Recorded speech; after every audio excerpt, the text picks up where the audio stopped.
So this is the Souleater. I've done this recording a few times and I've messed up, so here I am again. But this is the new tank that was released yesterday. It's a tier 8 heavy sort of tank destroyer with pretty decent armor, well, pretty good armor, and its gun is like the Helsing. It doesn't have two barrels, but it works in the same way, doing a double shot burst with a 0.25 second intraclip. So how you get this tank, it is in crates, and you need to get 30 charms in order to get it guaranteed, as per usual. That means you'll need to buy 30 crates, and it's unfortunate because you can only buy 2 of these big 10 crate bundles in the store for gold.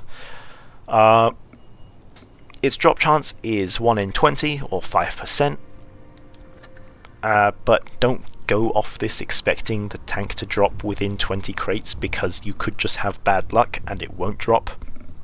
I got very lucky for once. I usually don't get lucky, but this tank is very expensive. Don't gamble in crates, it's not worth it. Even the best tanks aren't worth getting in crates because it's just far too expensive. One thing to note is that this isn't a usual crate tank. Don't expect this to come back in stores for gold within the next few months, because it's very likely not going to. This is a Halloween themed tank, and as with tanks like the Helsing, the Lycan, the Pharaoh, the Dracula, they're never sold in store for gold. They rarely come in draws, like around Halloween time, very rarely, and they sometimes appear in auctions. That's the only way you can get these tanks. They never appear in store. So don't expect the Souleater to be like your regular premium tank, like the Eric Concept 1, or the Leichter Kampfpanzer 70k. Don't expect it to be like that, where it will come back within the next 3 months or something. This tank probably will not be back for gold. With that out of the way, one thing to note, this tank is not the main Halloween reward. Wargaming has not locked the tank behind crates or a paywall, though technically this tank is locked behind a paywall.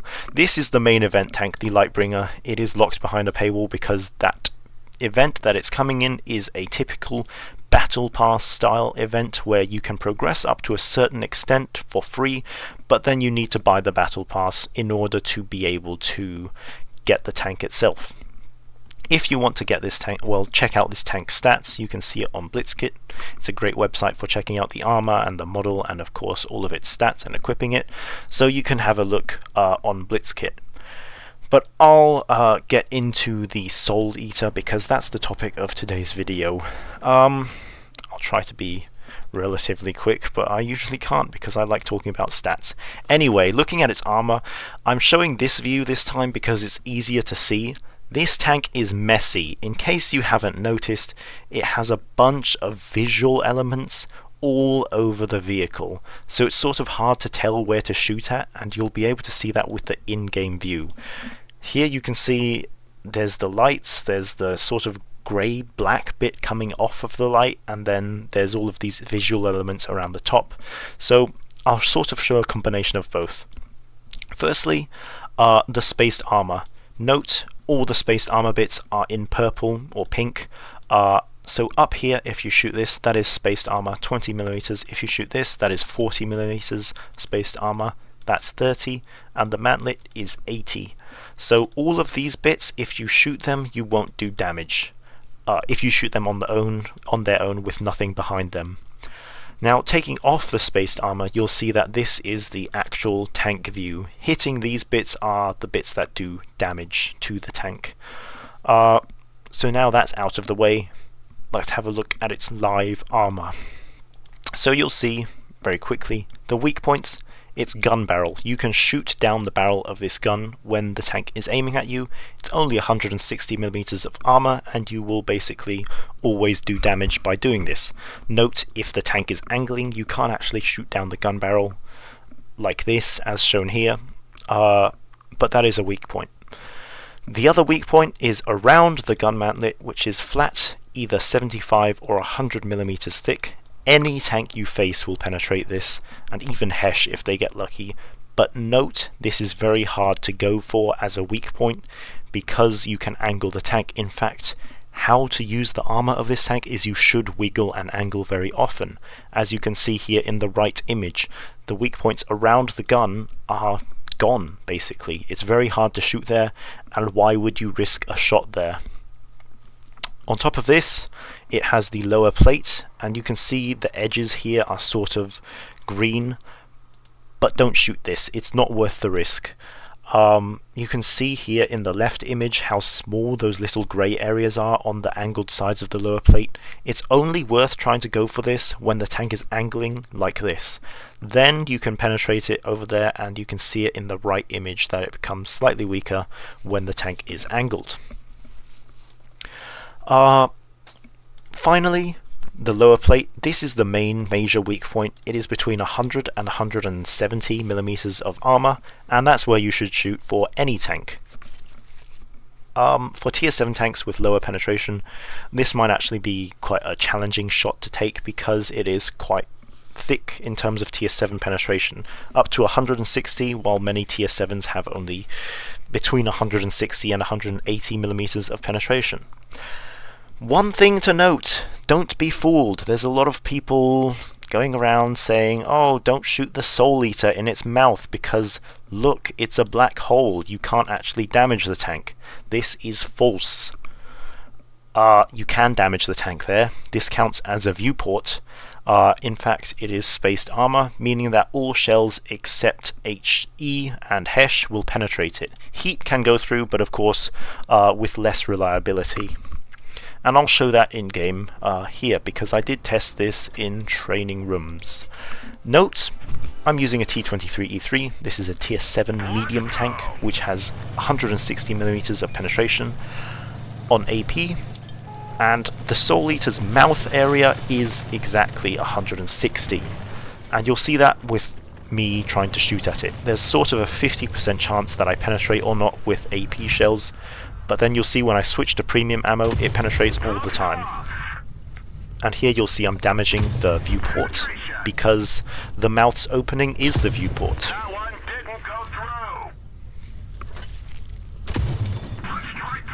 So here you'll see, using AP, sort of a 50% chance to penetrate or not, and that's because this tank has low penetration. Now, using APCR, you can see it's very easy to penetrate on the lower plate. And I'll just pause very quickly because you can see here now, in close range, the flat area around the gun is fairly easy to hit, but this tank isn't moving, so you remember that. If the tank was moving, it would be harder to deal with the armor. Again, here, shooting right through the mouth, doing damage every time with my premium ammo. Very easy to penetrate and deal damage to this area, so don't be fooled. It's not a black hole, you will damage it if you shoot it in the mouth. So basically, just to show you, I kill the tank by shooting its mouth, and that's that. Now going back to its armor. So this was the view to 225 AP. You can check this on my website, but you can see that the upper plate and the sides are very strong due to angling, and then when you switch to APCR, the upper plate becomes slightly weaker, but that's the only real change that happens to its armor profile, because mainly this tank's armor relies on its angles, and that's really sort of what's strong about this tank and what's weak at the same time. Because on one area of the tank there is absolutely no angling, and that is up here. This area is hard to hit, as shown with the angling. When you turn the tank like this and angle it, it does become hard to hit, and the other areas are these, which also don't have angling because they're flat. So it means the armor is unreliable, but it is troll to all enemies, meaning there's a chance you bounce in really any situation. There's also a chance you get penetrated. And you can see the difference is the upper plate, and I'll talk about that now. You can see here on the upper plate, there is always a red area on this upper plate. No matter how you're angling the tank, there's always some red on the upper jaw. And that is what's annoying, and that's why you shouldn't shoot this upper plate area, because this part is actually very narrow to hit, especially if you're at long range. There's a high chance you hit these red bits, and there's only quite a low chance you hit the green bits.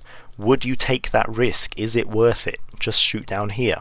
And again, I have some replays to show this to you. So it's here on Mayan Ruins. I'll quickly find the spot.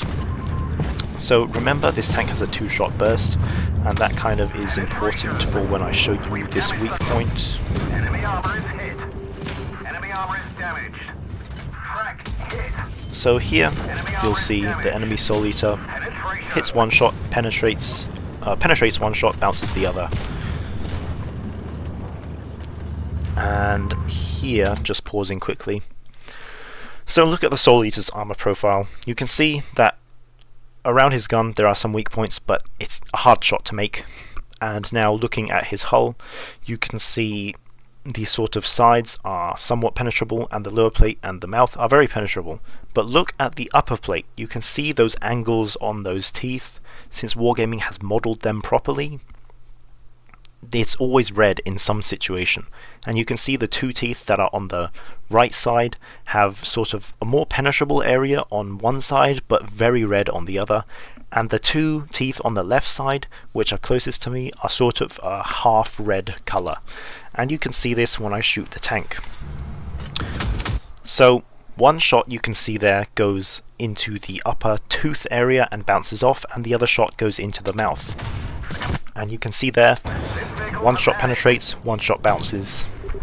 And that's why you don't shoot the upper plate. So now if we go back to its armor profile, you'll see that here. Where I shot was right here. That shot bounced, the other shot went down into the mouth, and that shot penetrated. And that's the problem with shooting here. I was actually aiming for sort of the center when I was shooting the enemy Souleater, but because my gun has 2 shots, one penetrated here, which is really actually very close to where I was aiming. That's just RNG, and that's why you shouldn't shoot the upper plate, and then the other shot went down here.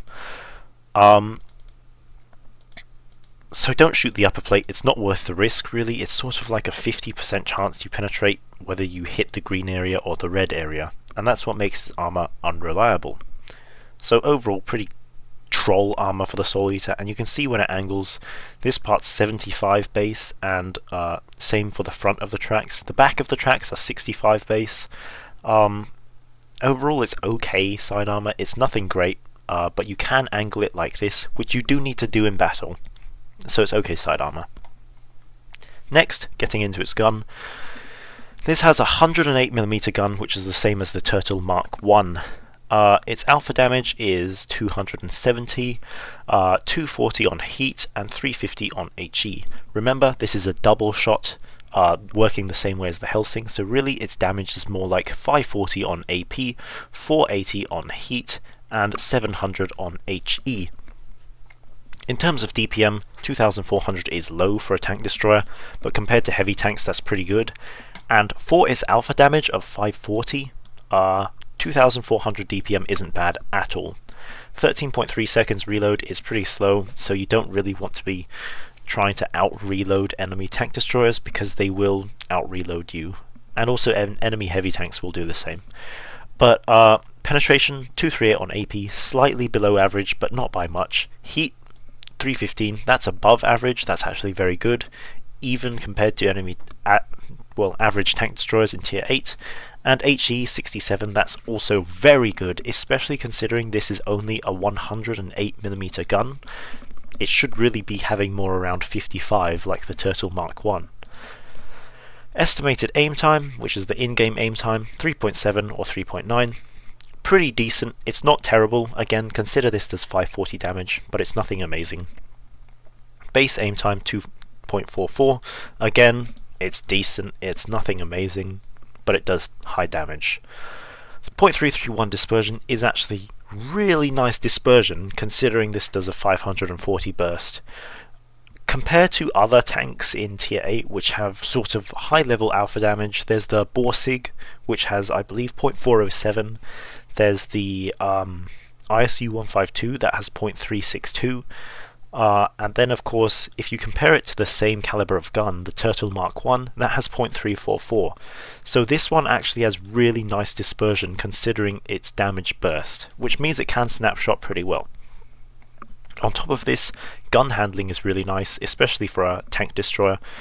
And this does mean that it can be, well, the gun feels pretty reliable in terms of its accuracy. 6 degrees of gun depression, that's bad. Note, this tank is based on the Jagdpanzer E100, so it's absolutely massive, especially for tier 8, and that means the gun depression is not really that good. It means it's sort of hard to aim the gun down in a lot of situations with such a large hull like this, but overall it's not terrible, it's perfectly usable. So back into its stats, 10 degrees of gun arc to each side, that's just average for a tank destroyer, it's nothing special. And the shot after bloom dispersion is 1.8, that is one of the best in game. And the reason for this is it has a super fast injure clip just like the Helsing. It's worth noting 4 is the usual aftershot dispersion of most tanks. Some autoloader tanks have 3, and the Annihilator has 3, and part of the reason the Annihilator's second and third shot are a lot less reliable than the Helsing or this tank is because its aftershot dispersion is just worse. So this is one of the most important stats that you have. So to its mobility, this tank has good mobility. Considering its armor, 46 kilometers is a very high top speed. This tank doesn't reach it that often because its acceleration isn't so great, but it's really nice top speed when you can use it. 18 in reverse is by far one of the best stats on this mobility. Because this tank doesn't have a turret, it has armor, and reverse speed is one of your main defenses against enemy tanks rushing you. To keep enemies in front of your gun, you have to reverse, and having a good reverse speed just helps so much with that. Similarly, to stop enemies from circling around you, having good reverse speed and also the large size of this tank is actually really helpful. Traverse speed 34, that's pretty average, but again, considering this tank has pretty nice armor, that's not bad at all. It's pretty good. But in terms of all tier 8 tank destroyers, it's pretty average. On medium terrain 26, that's actually among the slower tank destroyers, but it's still pretty decent. Again, consider this tank has armor. It's not terrible. And also, if it traversed any faster, this tank would be far too strong. The acceleration rate is 14.4 horsepower per ton. That's pretty good. On medium terrain, it's 11.1, which is pretty average. It's nothing special, but it's okay. The tank weighs 55 tons, so unlike the Jagdpanzer E100, it's not immensely heavy. You can ram some tanks, but it's roughly the weight of a heavy tank. So mobility overall is quite good, but it doesn't stand out too much in any particular area. Next, on to the equipment. So my equipment choice for my personal preference is improved ventilation. This improves the aim time, the dispersion, and the traverse speed, which I like on this tank. I don't use it so much for the DPM, though it is a nice DPM increase, but it's mainly for making the gun a bit more accurate. This is my personal preference though. In terms of what's the better equipment choice, I believe it is calibrated shells, because this allows you to aim less. Your AP penetration is a lot more, up to 257, and this means that you can use your standard ammo damage of 540 against more enemy tanks. When using calibrated shells, you won't have to switch to heat ammo as much as improved ventilation, which means that you can just deal more damage against more enemies, since your AP damage is 540 and your heat damage is 480. So it's good to not have to be forced to switch to heat with calibrated shells. My personal preference is vents, but that's just for me. The better one is calibrated shells. Coated optics I've gone with because this is a frontline tank destroyer. Don't snipe in this tank, it's a double shot, and because it's a double shot, it means that when you're at long range, your second shot's consistency is actually really bad. A lot of the time you might miss that second shot, especially against moving tanks, and there's a good chance you also bounce. And then you've done, what, a 13-second reload for 270 damage? Not worth it. Its camera rating is pretty decent though, but I've gone with the optics because actually its view range is more like a heavy tank, especially when using vents. Engine accelerator, because I like the mobility, though the improved control does help it to traverse faster, which is definitely good for not getting circled by enemies. Improved assembly, because enhanced armor is useless on this tank. I've tested this in-game, but you can also see it on Blitz kit, what enhanced armor does, and you'll see it right here. Look at the difference. Absolutely nothing. That is not worth it, because as a tank destroyer, this only has 1300 base HP, and the 52 extra HP does actually help you a lot, because you're playing on the front lines, you're trading damage, and you're trying not to die, basically. So I've gone with improved assembly. Gun lane drive, because this tank's aim time isn't the best. Also, it doesn't need supercharger. You are not sniping in this tank, and you shouldn't snipe in this tank. On top of this, it has very good velocity, 1100 on AP, 1250 on heat. That is amazing, and you're a frontline tank destroyer, so you don't even really need it. On top of this is the vertical stabilizer. I have gone with this because I like faster aim time. The main reason I'm using this is that faster aim time, but also because this tank is a frontline tank destroyer. Because you lack a turret, you're always trying to be moving to aim onto enemy tanks, and of course to bounce shots you're always trying to sort of wiggle and angle, meaning you're not sitting still, and vertical stabilizer is actually quite helpful for retaining your accuracy and then aiming in just a little bit faster when you do stop to aim. It also does reduce your aftershot bloom, which, as said, because this is double shot, it's so useful. Refined gun helps reduce its dispersion though in all situations, and this reduces your margin of error for that second shot when your double shot goes out. This helps in all situations, even when you're sniping, of course, which vertical stabilizer doesn't do, but because this tank doesn't snipe, I'm not using refined gun, but that's my personal preference. There's no comparison for this, because in Tier 8 there's actually no tank to compare it to. It's a really unique tank in terms of what it does. It's a frontline assault tank destroyer with high alpha damage burst, and there aren't any other tanks like this in Tier 8. This game isn't so much for the gameplay, but it's more to show the armor. I have seen from interacting with other players who have got this tank, there's a lot of people saying, oh, the armor doesn't work, it's terrible, I get penetrated with every shot. But in my personal experience, the armor is actually very good and it works very well. It's not always reliable, as shown, it has a ton of weak points, but it does work. And I'll show this gameplay and the other games as my reasons for sort of having this opinion. You have to angle and wiggle in this tank, and you can see there against the IS-3, he just bounced, I believe, off the upper plate, and then the Progetto there bounced. So this tank isn't reliable armor, because it does have a lot of weak points you can go for, but it is very troll, because those weak points are small, and sort of surrounded by the strong points, like the teeth on the front of the hull. So another thing you can't really gauge is when enemy tanks just stop aiming for you, which you can see here. None of those 3 tanks sitting in front of me aimed at me.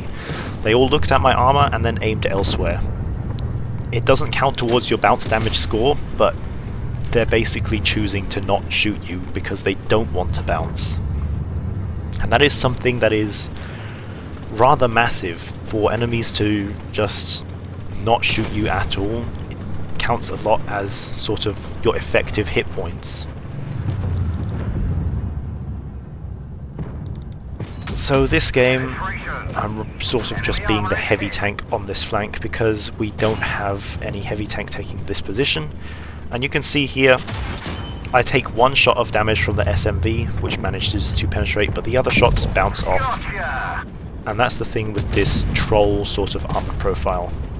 It can be penetrated, but it can also just always bounce off the most odd angles.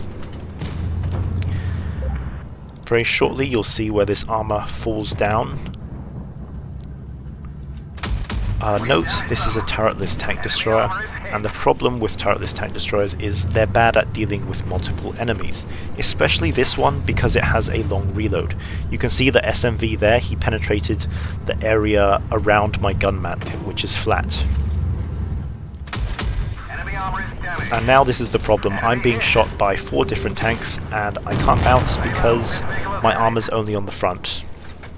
So that's the issue with a tank like this, you have to keep your enemies in front of you in order to be able to use the armor. So that game, 2400 damage blocked. That was just to show the armor though. To try and cut down on the replay time, I'll show you the most important battle. I have a great battle on Naval Frontier, but it doesn't so much show this tank's gameplay and what this tank is good at. This replay does show that, so I'll show this one. So here you can see the mobility of the tank. Going up this slight hill I'm still accelerating a bit, and you can see that it's not bad mobility at all, but I'm not able to get to the 46 km top speed. You can see that the acceleration is pretty nice though. Note in this replay, remember the large size of the tank. Especially on this area where I'm shooting. So there, that's one of the problems of having a double shotgun. One shot might miss, one shot might penetrate. With a single shotgun, you either do miss or you do fully penetrate. There's no sort of 50-50. But you can see here, I'm able to bounce a few shots from the enemy tanks. It's working, but not very well. And like I am now in a hull down position, there's actually very few weak points that enemies can shoot at. They can shoot my gun, they can shoot the upper part of that sort of flat mantlet area that's behind the actual angled gun mantlet, but that's it really. And you can see there, I get a bit lucky with RNG shooting both shots into the mantlet of the Tiger. But that is also down to the great dispersion that this gun has. We've damaged them. Enemy armor is damaged. Note here the large size as I'm trying to reverse and shoot this Black Prince. You can see I take a shot there, and in a minute you'll see actually how far down on my hull that shot is. Look at where this shot is. So you can see here, it's not actually at the top of my tank, it's basically halfway down the superstructure, which shows you how massive this tank is. I thought I was in cover, but clearly not.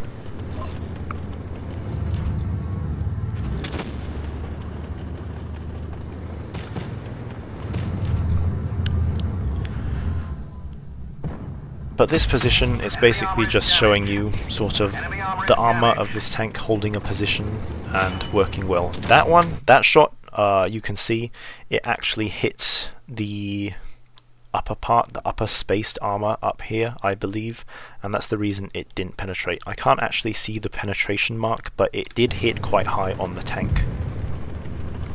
So now I'm pushing forward to try and take down this Juto, as I know he doesn't actually have such a good chance of penetrating me. Unfortunately, I bumped the AMX M4 there, which got him killed. I tried to go around him, but that was just some bad maneuvering on my part.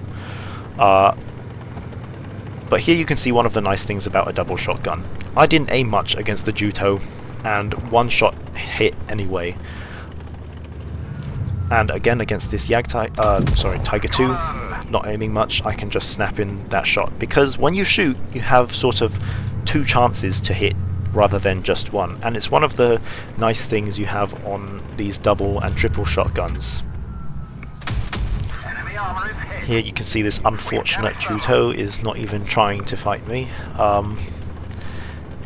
He can't do too much against my armor if he is in sort of close quarters, and you can face hug with this tank, but it does bring your man-lit weak point closer to the enemies. But here you can see I'm debating whether to go for base A because the enemies have quite a lot of cap points, but upon seeing the ISU being spotted, I decide to go and try and shoot him. He has 220 hit points, so I decide to just snap a shot without aiming much, because he is within the sort of one-shot margin, even if I miss one of my 2 shots.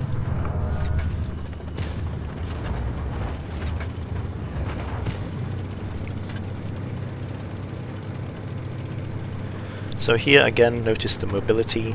Due to its terrain resistances on medium terrain, it is noticeably less mobile, but it's still really good considering this tank's armor. And that's sort of what makes this tank really nice. It has this great combination that is the ideal for tanks. It's got a nice gun, it's got good mobility, and it's got sort of troll armor that works in all situations. The thing to note with its armor though, troll is different from reliable. Reliable means you'll know when it's working, you'll know when it's not working. This one, you can't really, you just rely on RNG. You rely on enemies to miss, enemies to bounce, because it is possible to penetrate this in all situations. It's also possible to bounce in all situations. But that game, 4,300 damage, I showed it because it showed holding hull down against enemy tanks, bouncing the damage from enemy tanks, and also sort of being active and using the mobility to get places on the map. Note that high caliber gives an extra amount of credits and ace tanker, but this tank does have a premium credit coefficient, so it makes some pretty okay credits. And again, that's without a credit booster, I believe. Nope, that's using a credit booster. But yeah, anyway, I will publish more gameplay on this tank because just showing one game really isn't enough, and it will be without commentary as usual for my channel. But the conclusion of this tank, it's a great tank. It has armor, which is troll. It has, frankly, just a very nice gun. The only downside of this gun is the fact that its DPM isn't high and its aim time is sort of average. But other than that, it's got great burst damage, it's got great penetration, it's got great HE shells, it's got pretty nice gun angles, left and right, pretty average. Gun depression isn't great, but it's usable. On top of that, mobility is very nice. It's got good reverse speed, 18. It's got pretty okay traverse, and it's got nice acceleration and great top speed. It's a great tank. Is it overpowered? No, I don't think so. It might be. This is something that takes time to realize, but I don't believe this tank is overpowered because you can deal with its armor relatively easily if you know what you're doing. If you know to shoot the lower plate, you can just go through that all the time.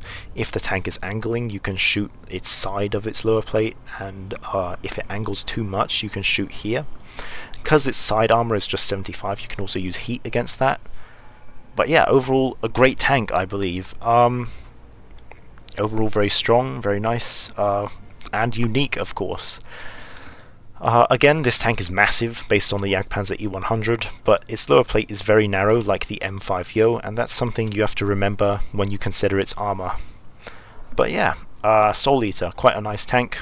Remember, this isn't the main event reward, and that will be coming in the next few weeks. But overall, pretty cool tank, pretty good tank. Don't gamble crates, it's not worth it. But yeah, that's it for the Souleater.